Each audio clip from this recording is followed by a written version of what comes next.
পরিবর্তন news channel, আপনার কণ্ঠ, আপনার পছন্দ।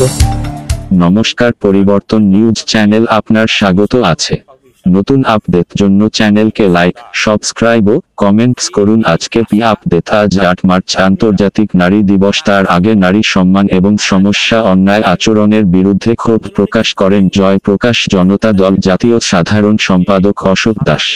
তিনি জানান, 1 মার্চ 2024 থেকে কর্মবিরতি। রাজ্য থেকে কেন্দ্র সরকারের কর্মবিরতি নীতি বিরুদ্ধে আশাকর্মীরা লাগাতার আন্দোলন পথে বসে দৃষ্টি আকর্ষণ করছেন। তাই জয়প্রকাশ জনতা দল পশ্চিমবঙ্গ রাজ্য এবং কেন্দ্র সরকারের পাশে অনুরোধ করলেন তাড়াতাড়ি সমস্যা সমাধান করতে। শিশু জন্ম থেকে পোলিওর সমস্যা পড়তে হবে, তাই সমাধান জন্য কেন্দ্র এবং রাজ্য সরকারকে অনুরোধ করেন।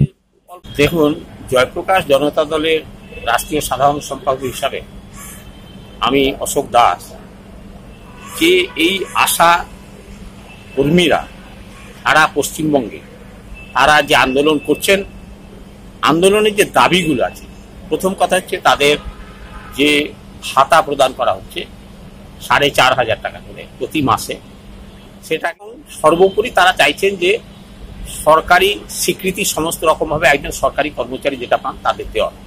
এই দাবিগুলো তাদের আছে। তার সঙ্গে সঙ্গে যেটা সব থেকে বেশি এফেক্টেড সেটা হচ্ছে 1 মাস, 2 মাস, 2.5 মাস পর্যন্ত তাদের এই যে 4,500 টাকা করে দেওয়া হয়, সে টাকাটাও তাদের ঠিক সময় মতন দেওয়া হয়। আপনি চিন্তা করুন, তাদের যে ইনসেন্টিভের কিছু ব্যাপার আছে অল্প স্বল্প, সেটাকেও 2 মাস 3 মাস করে পাট করে ভেঙে যেন একটা উদাহরণ দিয়ে, যদি কোনো তপশিলি জাতি উপজাতি মহিলাদের উপরে গর্ভবতী মাকে হাসপাতালে নিয়ে গেলেন, বা তার কোনো রকম বিভিন্ন যে সুযোগ সুবিধা সরকারের থেকে দেওয়া আছে তার জন্য যে হাসপাতাল নিয়ে যে ব্যবস্থা করলেন, সেগুলো SC/STদের আগে দেওয়া হবে এবং জেনারেল কাস্টের পরেকামী নীতি এই রাজ্য সরকার এবং কেন্দ্র সরকারের, এইটা একটা সমাধান হওয়া দরকার।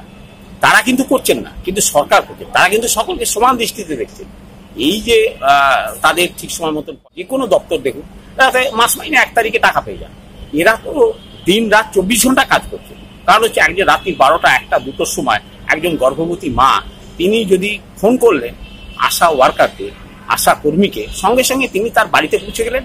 বাড়িতে পৌঁছে গিয়ে তাকে সেই সরকারি যে সেবা, যে অ্যাম্বুলেন্স আছে, সেই অ্যাম্বুলেন্সে হাসপাতালে এমন হয়, আবার সেই ব্লক হাসপাতাল থেকে তাদের সিরিয়াস কন্ডিশন হলে তাকে সদর হাসপাতাল, জেলার সদর হাসপাতালে নিয়ে যেতে হয়। এই যে ব্যবস্থাগুলো তারা কাজ করছেন দিনের পর দিন, রাতের পর, যে কোনো ইমিউনাইজেশন যেসব প্রোগ্রাম আছে সমস্ত প্রোগ্রাম তারা করে, তারা 24 ঘন্টা কাজ করছে। কিন্তু স্বাস্থ্য, আজকের মৃত্যু এবং শিশু মৃত্যু যে হার কমে এসছে, এর জন্য সরকার গর্ব করে। সরকারের উপর দিকে যেসব অফিসাররা আছেন, ডাক্তারবাবুরা আছেন, BMS, CMS আছেন, স্বাস্থ্য সচিবেরা আছেন, তারা তো গর্ব করে, এবং সরকার গর্ব করে, কেন্দ্র এবং রাজ্যের সরকার গর্ব করে অনেক কথা বলেন। কিন্তু এর পিছিয়ে গ্রাসরুটে যারা কাজ করছেন সেই সমস্ত আশা কর্মীদের দিকে বঞ্চনা। যেমন এই রাজ্যের যে সরকার, সেই সরকার উদাসীন, এবং কেন্দ্রের যে সরকার তারাও ন্যায় বিচার দিচ্ছেন না। তারা যেন কোনো রকমের দায়সারা গোছের কিছু টাকা কেন্দ্রের যে হেলথ মিশন আছে তারা স্যাংশন করে দিচ্ছেন, রাজ্য সরকার কি করলো না করলো কোনো দেখা যায়। এই যে বঞ্চনা, এটা একটা ভীষণভাবে আশা কর্মীদের উপরে মনে আঘাত দিয়েছে। তারা তার জন্য এই কেন্দ্র এবং রাজ্য দুটো সরকারের উপরে ভীষণভাবে তারা মনক্ষুণ্ণ আছে। যেমন পশ্চিমবঙ্গে পাচ্ছে 4,500 টাকা, আবার ঝাড়খণ্ডে আরো কম পায়। তাহলে এই একটা রাজ্য এবং কেন্দ্রের সরকারের যে যৌথ যে প্রকল্প, এই যে ব্যবস্থাপনা, স্বাস্থ্যের ব্যবস্থাপনা, এইটাকে কিভাবে এরকম ভাবে তাদের গ্রাসরুট লেভেলে যারা কাজ করছেন এই আশা কর্মীরা, তাদের এইভাবে বঞ্চনার শিকার হতে। আমরা জয়প্রকাশ জনতা দল থেকে বলছি, এবং সব থেকে এইটা বলছি যে 1 তারিখ থেকে আশা ওয়ার্কাররা যে কর্মবিরতিতে গেছেন, সেটাকে অবিলম্বে যেন কেন্দ্র এবং রাজ্য সরকার সহানুভূতির সঙ্গে বিচার করে তাদের সঙ্গে পুনরায় তারা যাতে কাজে ফিরে যেতে পারেন, তার জন্য একটা সুষ্ঠু সমাধান করার জন্য কেন্দ্র ও রাজ্য সরকারের কাছে আবেদন করছি। এবং আশা কর্মী তাদের কাছেও আমাদের জয়প্রকাশ জনতা দল জানি, আপনারা দিন রাত 24 ঘন্টা মা, শিশু এবং অন্য বৃদ্ধদেরও সেবা করে যাচ্ছেন। আপনারা সেবার দৃষ্টি নিয়ে কাজ করছেন, তখন উৎপাদন করতে হয়, কষ্ট আছে। তবু আপনাদেরকে অনুরোধ, এই যে পালস পোলিওর সময়, আমি আজকের কথাই বলছি, কালকের কথাই বলছি, সরকার অনেক রকম হিসাব দিচ্ছে। যখন পালস পোলিও হয় তো ওটা একটা গণজাগরণ হয়। ওই দিন সমস্ত ছেলেমেয়েরা বিভিন্ন সেন্টারে যে ধরনের জন্য পোলিও টিকা দেওয়ার জন্য নানানভাবে নানান সুযোগ সুবিধা ব্যবস্থা থাকে। কিন্তু এই যে এখন চলছে, সেটার কিন্তু সেই ব্যবস্থাপনা চোখে মানুষ দেখতে পাচ্ছে না। সমস্ত জায়গায় যে সেন্টারগুলো খোলা থাকতো সেই এই যে একটা মানে স্বাস্থ্যের উপরে এটা একটা দীর্ঘমেয়াদী উপরে একটা বিরাট এফেক্ট আছে, একটা জাতির একটা মেরুদণ্ডকে ভেঙে দেওয়ার যেটা ষড়যন্ত্র।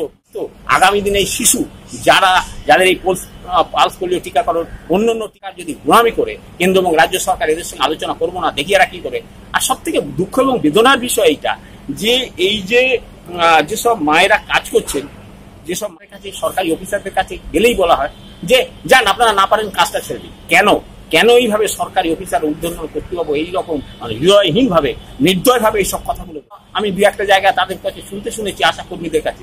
তাদের পরিবার থেকে কি ওনাকে সরকারের যে বিজ্ঞপ্তি জারি হয়েছিল তার মাধ্যমে তাদের পরীক্ষা দিয়েছেন, পরীক্ষা দিয়ে এরা মুখ থেকে একটা অনগ্রসর একটা ডিপার্টমেন্টকে এইভাবে যারা ভাবেন, তারা নিজেদের আশাকর্মীদের প্রজা ভাবেন, এই ভাবনাটা দূর করা দরকার সরকারের কাছে।